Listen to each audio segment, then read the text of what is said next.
Hey guys, hope you're all doing well. Now for today's video, I'm going to be joined by another one of my friends who works within Paleontology. You'll probably know him as a contributor to the Jurassic Park podcast, as well as the Missing Compies podcast, amongst many other things. Go ahead, man, say hello. Hello everyone, I'm James Ronan. I'm an MSc Paleobiology student at the University of Bristol. Really happy to be here, Clayton. Well, thank you. I'm really happy to have you on. We've talked a few times in the past, specifically about very weird, intricate details in the Jurassic Park universe, whether it be InGen cloning males on Site B, or just how we want dinosaurs to look in the new movie. And I actually had a whole bunch of questions for you about that, because with Jurassic World Dominion incorporating what we have been led to believe will be more accurate to dinosaurs from different companies, Biosyn, more than likely, I wanted to ask you, as someone who is very much so in line with paleontology today, what your thoughts would be about just dinosaurs in the new movie in general. Obviously, you've been a Jurassic Park fan your whole life. We're relatively in the same age group, so this should be a pretty interesting conversation to have, in my opinion anyways. Yeah, I mean, there's so much to talk about just within that, isn't there? It's a very sort of discussed topic in terms of within paleontology anyway, how Jurassic has depicted dinosaurs and what they could be doing better. So I'm looking forward to getting into this. This should be fun. This should be very fun then. Okay, so let's go ahead and begin. So when it comes to Jurassic Park, what are your personal opinions about the dinosaurs in the franchise so far? And what I mean is, from the original film all the way up to Battle at Big Rock, what are your opinions on how InGen and Steven Spielberg and co. have depicted these animals? So my personal opinion is, I'm a bit conflicted. I suppose I'm like most paleontologists, really. I think Jurassic Park and the Jurassic World films have done so much good for paleontology in terms of getting children so invested in dinosaurs and wanting to go into that field, because that's what made me want to go into the field. You know, I saw Jurassic Park as a kid, read the books as a kid, and that whole sort of those first three films really impacted me. And it was like that, Walking with Dinosaurs and Walking with Beasts. But yeah, I think a lot of the dinosaurs are depicted wrong, but then at the time we didn't know that. We were using the information that we had at the time. So for me personally, there are things that come up. Like, for instance, there's a paper that's come out recently on Dilophosaurus, and literally every single media, like in the articles and stuff, is like quoting like Jurassic Park, you know, because that's what it was in. Right. But the problem with like Dilophosaurus is it is depicted with a frill and could spit venom, which, you know, Crichton sort of embellished in the book, and we've got no evidence for that at all within the paleontological record. But then you go somewhere like a theme park and it will show like an animatronic Dilophosaurus with a frill that may spit water. So in some respects it's just quite damaging in a way to paleontology. But then, you know, the dinosaurs in Jurassic Park aren't 100% accurate dinosaurs anyway. They're not supposed to be in the books, and that's one of the things that is really big in the book. So yeah, I'm quite conflicted. I think Jurassic Park and Jurassic World has done so much good, but there are aspects of it that are really quite damaging in terms of the public's perception of paleontology. So like when I've talked to kids, because I've done workshops with children with the Bristol Dinosaur Project, shout out to them. But yeah, we've talked about like Tyrannosaurus and stuff, and Spinosaurus as well. I mean, JP3 really sort of got the Spino sort of wrong, but we know more information now. Yeah. And that, according to the DPG anyway, it's a bit of a hybrid anyway. But I think I'm quite conflicted, really. I think there's so much good that's come out of it all, and then there's been quite a bit of bad as well, really. That's an interesting take, because usually I hear, you know, either someone's very much for it or very much against it. I can see exactly where you're coming from too, especially with the embellishment of some of the more wacky abilities the dinosaurs have that we know for a fact just weren't in the real life animals. And I think that goes hand in hand with Jurassic Park. And when I say Jurassic Park, I want to make sure that I'm talking about the novel, not the movies. But the first book made this big deal of these animals aren't, I guess pure is a word I could use. There's all these different things that they say they can do, and later on you learn that they can breed, specifically the ones that have been spliced with the amphibian DNA can breed, which wasn't all of them in the book. It was only a few species. But when it comes to what the Jurassic Park movie did for paleontology going forward, I know for me personally, like, that was my first time I'd ever seen raptors. And that was also my first time I'd ever seen something like the Dilophosaurus. And now, you're right, whenever you go to anything with a Dilophosaurus, whether it be Ark Survival Evolved or even like a knockoff toy that you'll find like in the very deepest depths of Walmart that's not Jurassic, it'll still have the frill, the spitting venom thing. And I think that's just because, while Jurassic Park was the first time a lot of us saw some of these species of dinosaurs, it was so impactful that the public's perception of these animals was, oh, Dilophosaurus, spits venom, very short animal, it's got a frill. And none of that's accurate, but also in the film, and even after the film, if we go through stuff like Jurassic World: The Ride, it's not exactly made to be accurate. They're kind of trying to wriggle in some of that science fiction stuff into the lore of some of these animals. And I can see how that's a hang-up for a lot of paleontologists. I was actually watching a few interviews when the original Jurassic Park came out, and paleontologists were arguing. Some of them were very happy with the film, and there was this one specific, I can't remember his name, but it was a German paleontologist who was asked, do you think the dinosaurs in Jurassic Park are good representations of the animals? And he said no, like immediately. And specifically, I think he was talking about the velociraptors. But it's just very interesting that you've got this film that did so much for paleontology, and then Jurassic World years later got a whole bunch of kids into dinosaurs as well. I guess your response is very measured. You know, you have to weigh the good with the bad in terms of representation. And I think that, yeah, I see where you're coming from, to make a long story short. I think a lot of people have problems. The issues stem really from the fact that the Jurassic Park doesn't address the fact that the dinosaurs aren't 100% pure, because that's a big topic in the novel, like in the original novel with version 4.4. And the whole debate with Henry Wu and John Hammond about, well, these are real dinosaurs, Henry. And Henry's like, well, no, they're not real dinosaurs. I don't think the public wants to see real dinosaurs. I think they want to see what they think dinosaurs should be. Like, they should be like more docile and slower. And like, because Henry was like, well, they're sped up and people aren't going to want that. And I think JP especially doesn't really talk about that much at all, really. Yeah, it's kind of unfortunate too, because it was a massive part of the book. A lot of the Henry Wu and laboratory stuff, the science was very neutered in the first film. The first film is great. It's just, I do wish a lot of that stuff was in there, because it would fix exactly what you're talking about. Yeah, definitely. Yeah. I mean, I know we got it in Jurassic World, but then people still, sort of, for some strange reason, attack that scene when Henry's speaking to Masrani about you didn't ask for a monster, you wanted more teeth and stuff like that. So I suppose really there's some positive aspects in terms of the fact that Jurassic Park has done so much for paleontology in terms of inspiring loads of children and loads of people to go into different parts of paleontology, whether it's working in a museum or writing books or articles or whatever, or even just like people wanting to go into film and media. But in terms of like the actual perception of the dinosaurs, I mean, a lot of the dinosaurs in JP are actually a mixture of different dinosaurs. Yeah. So like the raptors are like based on Deinonychus and Achillobeta, and you know, some of these other, you know, dromaeosaurs and stuff. Like there's a lot of dinosaurs that are a bit of a mixture. Yeah. And it's understandable that they did that, because obviously they were using the information that we had at the time. But that was like over 26 years ago now, and we know so much more. So going forward, I actually think, you know, we've seen the progression through the series as it is in terms of the dinosaurs sort of changing appearance and things, and different the different dinosaurs InGen were breeding. And I think it's interesting as well, the fact that we're seeing developments from sort of Battle at Big Rock, especially because obviously, you know, the whole development of the Allosaurus was quite an interesting topic as well.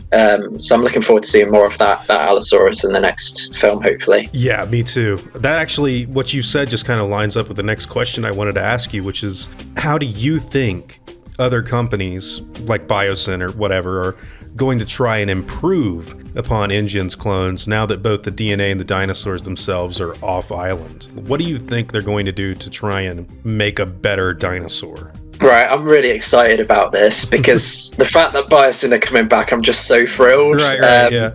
And it just leaves so much opportunity to show different dinosaurs, not by retconning them, but by introducing them in a really good way through other genetic companies. Yeah, it's like a strand that we've never seen before. It's their own product, which is very interesting. It's very smart.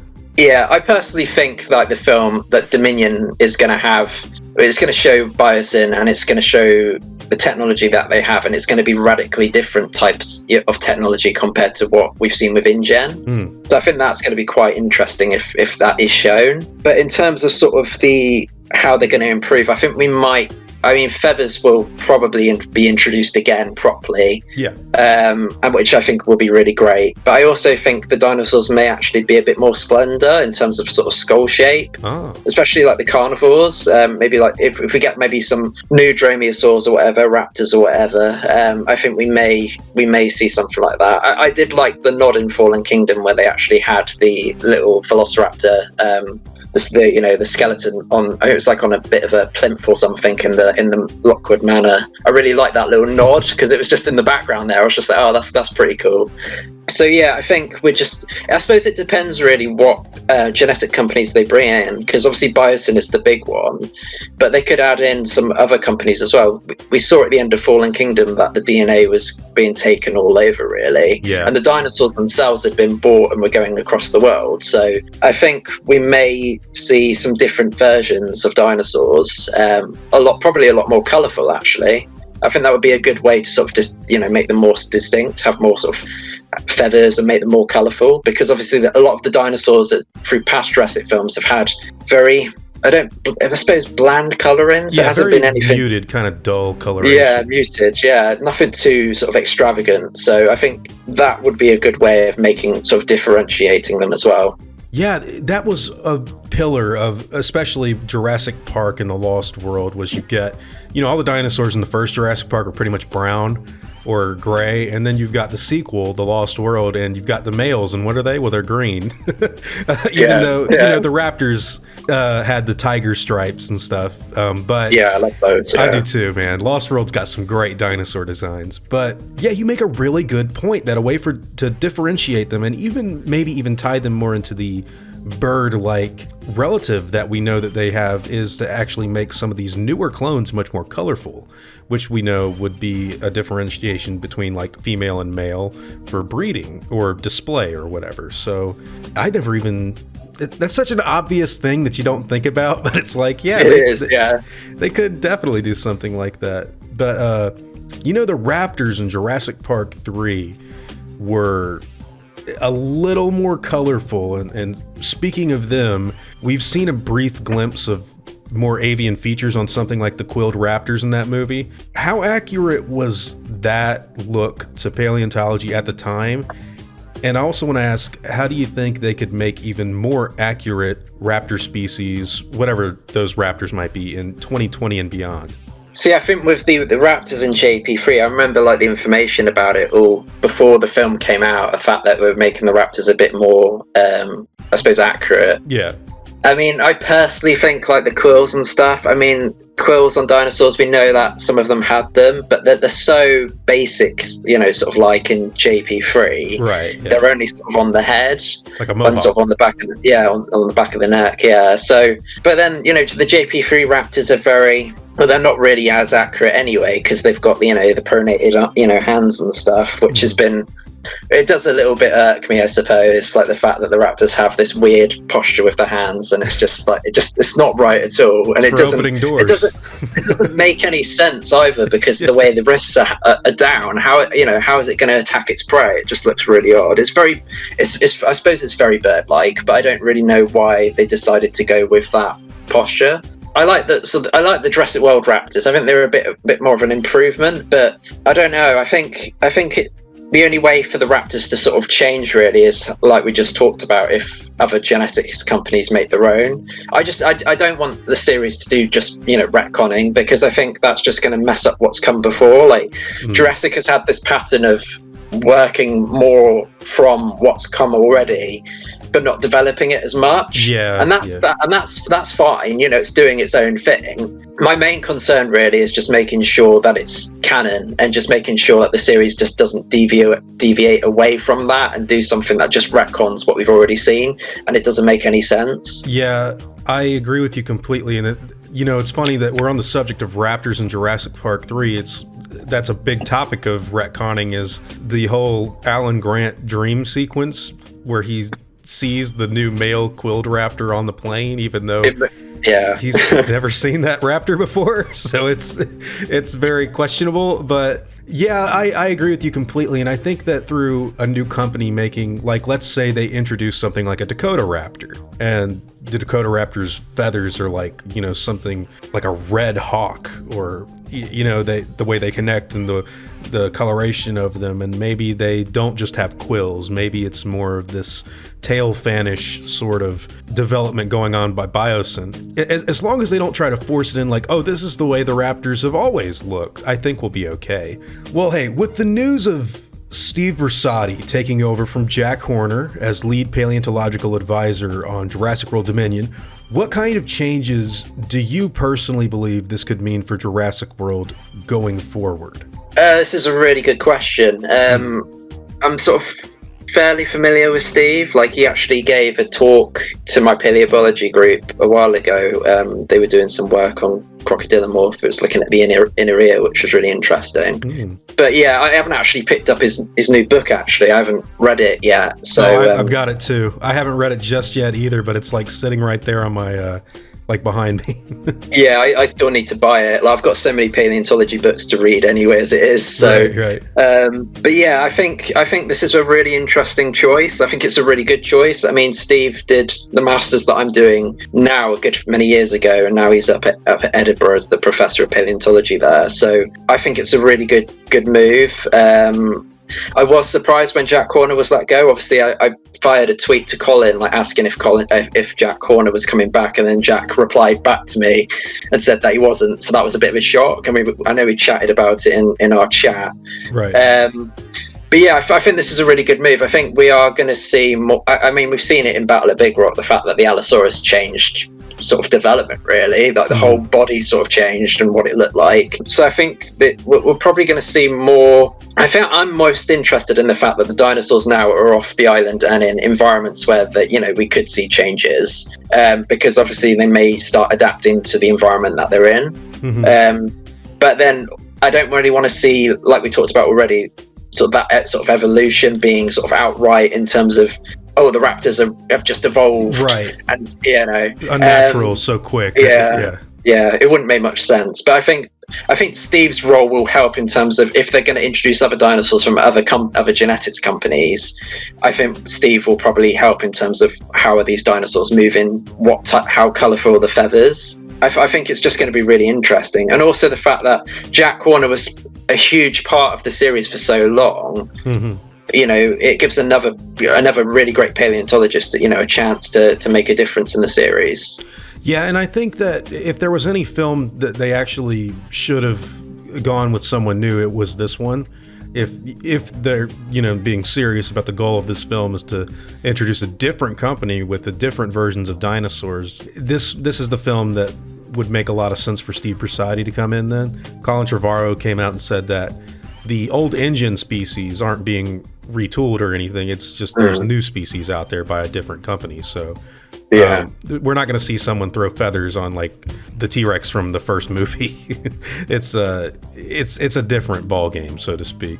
Yeah, definitely. It's just going to be really interesting to see how the dinosaurs are going to be different.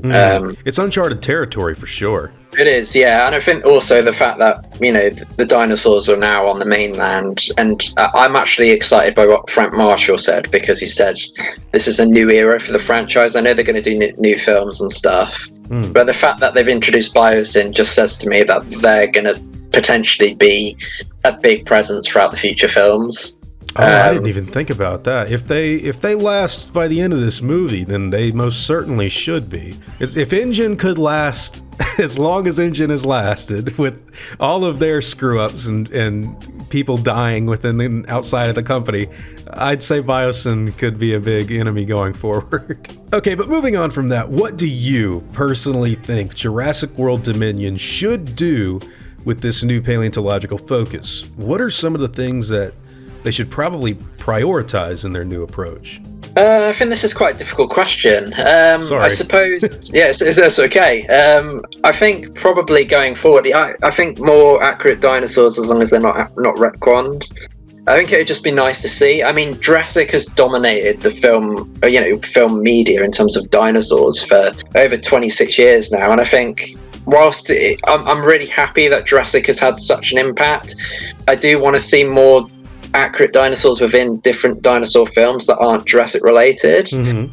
And if we're not going to get that for some time now, the fact that Jurassic is going to continue after Dominion, then I think it's perfectly fine, for new dinosaurs to be brought in more accurately. But yeah, I think probably, I think behavior would be interesting to see. I personally want to see more dinosaur behavior in Dominion. I want to see, see some more herding behavior, maybe see like a stampede, something similar, I suppose, to, like in the Jungle Book with Mowgli, and he's going down and you've got all the buffalo coming through. That would be sort of interesting to see, with like maybe some ceratopsians or even hadrosaurs like running through maybe like a small village or something. Oh wow, yeah, that'd be very new imagery. Yeah, so it's something very like Jumanji, something with like the animals just running through and you can't stop them because they're just so powerful. Yeah. I know we got like a brief scene of that in Fallen Kingdom when the dinosaurs sort of came through the gate and they came across Mills and everybody. But yeah, I personally think behavior is an interesting one, because I think the dinosaurs have been, a lot of the behavior we've seen has been in a setting that isn't a real setting. It's been a created setting. It's manufactured in either the setting. Parks or, even the brief times that we have seen dinosaurs behave, so to speak, they've always been like on the run from people or something, so... Well, they've been very isolated as well. Like, for instance, like the Stegosaurus scene, it's an isolated situation. It's the dinosaurs are running around, but there's only a few people there. Yeah. If there's like houses about and cars moving and pedestrians on the street, I think you could get some really interesting sequences there. I think that's what people have been dying to see for like ever anyways. And I mean, part of the joy of Jurassic Park wasn't even just specifically dinosaurs. It was the combination of dinosaurs in our modern world and how do those two things mix? So how would they behave around a parked car in a garage or, on a normal street? Something that The Lost World showed us a little bit, even though it was much more fantastical, with the T-Rex walking through the suburban neighborhood and, I guess eating the dog, drinking chlorine water out of a pool. But I agree with you. More behavior focus would be very interesting. And you also spoke of the wrists on the velociraptors, that pronation. I'm after looking at the Allosaurus and Battle at Big Rock, I'm pretty sure that they are trying to incorporate a different look for the animals going forward. Would you say shrink wrapping of the skulls is also something that they should probably prioritize working around, or is that not a big concern to you? See, I think like the Allosaurus, I think the skull was just too thick, and I think it should have been a lot thinner and more slender, sleek-like. But yeah, I think Jurassic has had this bit of a problem anyway. I don't know whether it is because it's the animatronics and stuff, and they can't. I know it was CG most of that sequence anyway, but I don't really know why the skulls themselves are sort of a lot more sort of bulkier and stuff like that than they should be. I mean, I would like to see it as long as it's not a retcon, but I suppose it depends like what aspects of paleontology they're going to bring into the new film, because it could just be consulting on maybe new movements for different dinosaurs, or it could be behavior. It could be all of it. It could be changing the actual bodies of the dinosaurs and making them more realistic, and and stuff like that. So we're just going to have to wait and see. But I'm excited no matter what, really, because I'm actually really excited the fact that Sam Neill, Laura Dern, and Jeff Goldblum are coming back. Yeah. Because I met Sam Neill last year at Wales Comic Con, yeah. and I got to chat to him as well. It was so amazing, and that was before the news was announced. So I was utterly thrilled when he got announced, because I was like, oh, this is fantastic. Yeah. He's actually going to be on the big screen again. And it's just a shame what's happened with the whole COVID stuff, like over the past few days, because we now know that the filming is going on, but it's just a shame that the film's been delayed so much, because not just for Jurassic. I mean, it's not as bad as it was 15, 16 years ago when JP3 was in JP4 was in development hell. Yeah. But yeah, it's still annoying for fans because we don't really know when the film's going to come out. So yeah, it's definitely annoying. It's also a little frustrating, to be honest with you, for me, because there's sort of a pipeline that I look at where I go, okay, they start filming here, and then we get a trailer here, and then we get the movie here, and now I'm looking at it, I'm like, are we going to get a trailer this December? I don't know. I don't know if they filmed enough. Maybe a 10-second teaser or something, but it's also just the general health of the movie itself, and you're looking at it and you're like, well, it's unfortunate because it's nothing that any of the crew or cast or anybody connected with Jurassic Park did. It's just a worldwide freak pandemic it's chaos, to put it bluntly. It is.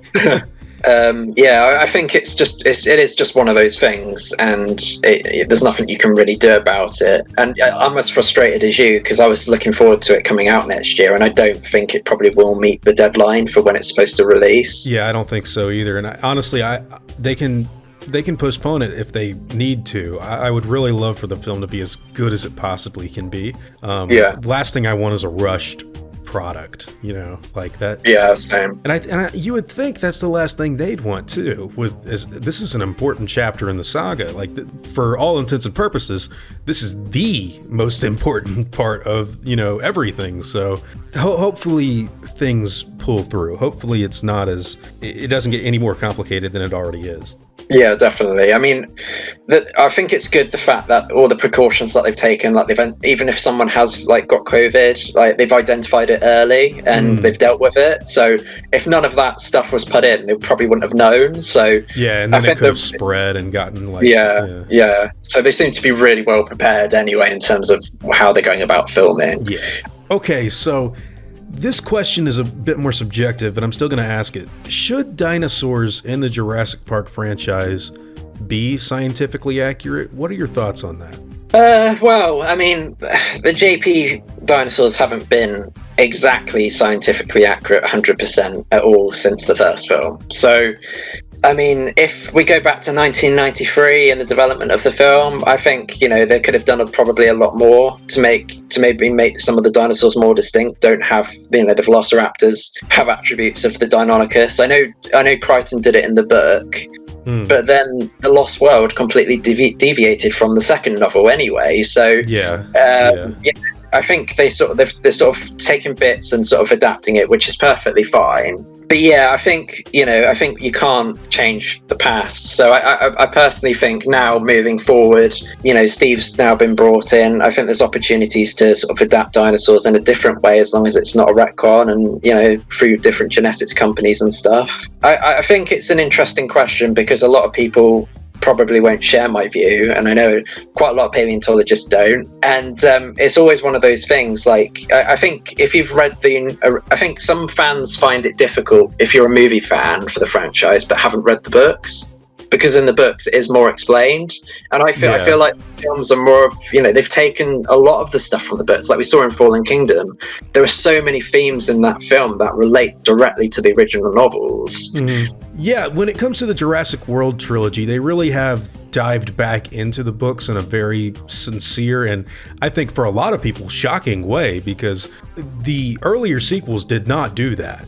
The Lost World adaptation was so radically different from the book that I don't even know if you could call it an adaptation of the book. I mean, it was like Doc Thorne as Eddie Carr, and they've got the trailers there and 2 T-Rexes, but Dodson's nowhere to be found. Biosyn's not in the book. There's no little weapon that stuns dinosaurs while they go in to steal eggs. There's no Roland Timbo. There's no Peter Ludlow. Like, all of that stuff is fabricated and created from like something entirely different. As a matter of fact, speaking of the trailers, the RV goes over the cliff into the valley in The Lost World at the very end of the novel.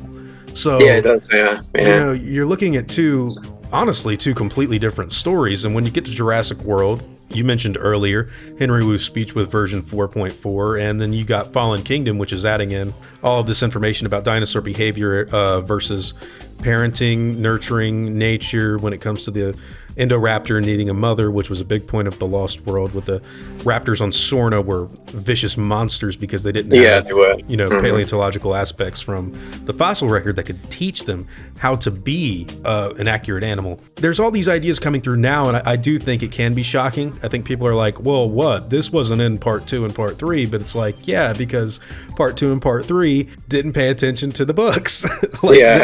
That's why. I'm similar with you. I think the answer to scientific accuracy in Jurassic Park Dinosaurs is it's not an easy thing to really just come out and say, oh, it should be this or it should be that. It's more like, well, you're working with dinosaurs that are they're not ever really accurate. I mean, even if we go back to the first film, you've got this trilogy and then the first couple of sequels to the trilogy using dinosaurs from a specific company's mindset, tools, and understanding of the animals. And I think going forward with Dominion, introducing or reintroducing Biosyn and having an excuse to not retcon what's come before, but to try and like set up a new, more paleontologically accurate version of the animals through new sciences and new understandings, I think is the most intelligent way to do it. Because we haven't even spoke about this at all, but does Biosyn need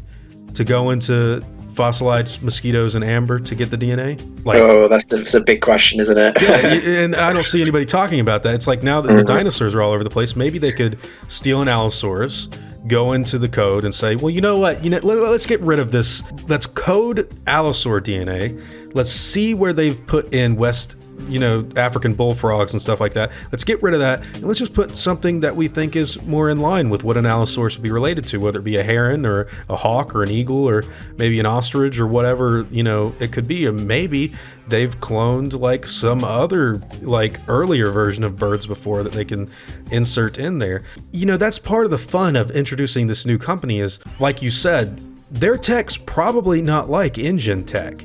And with InGen tech now being everywhere, it's like you don't have to have, part frog dinosaurs anymore, so to speak, within the science fiction world that Jurassic Park is anyways. Yeah, just in terms of paleontology, paleontology is changing all the time. Like, there's been so many papers on Spinosaurus over the years in terms of its posture and how it might have moved and how it might have, how it swam. Right. And, like, the new paper that came out as well, like the fact that it might have had a tail like a newt, and it's really interesting, but at the same time it's very conflicting because you don't know. We still don't know so much about these creatures. Like, there's so much we still don't know, and we are basically filling in the gaps as to how these dinosaurs look like and their behavior and how they, the parental care and all of that. So it's difficult because obviously we can only look at what we've got around us, really, and that's what a lot of paleontology is, as well as comparing these fossils of dinosaurs that are no longer sort of with us with the animals, the close relatives of today, the birds and the reptiles and stuff. So yeah, it is a difficult one, but I am excited for Dominion because I think.